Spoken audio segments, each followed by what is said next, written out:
Hello, ladies and gentlemen. We're going to put the screen protector on. So the first thing you want to do is just peel off the back. I did not record that part. You're just going to place it down on the phone, align it perfectly.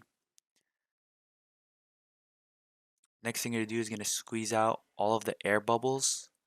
I started from the center of the phone and pushed out. These air bubbles are not the one on the screen protector. It's on a different layer, so no worries if you still see some.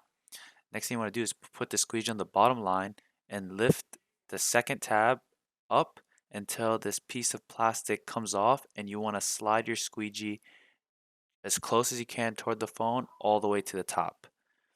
That part is going to come off, and you're going to repeat and do it again on the other side. You're going to put the squeegee on the black line, lift up the whole thing, and slide that plastic piece off.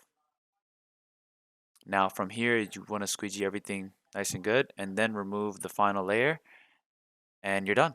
Basically, the next step is you're just going to push the edges down. I started from the inside again and worked out, and you're going to repeat it on the other side. And that's it. You're done. Enjoy your screen protector.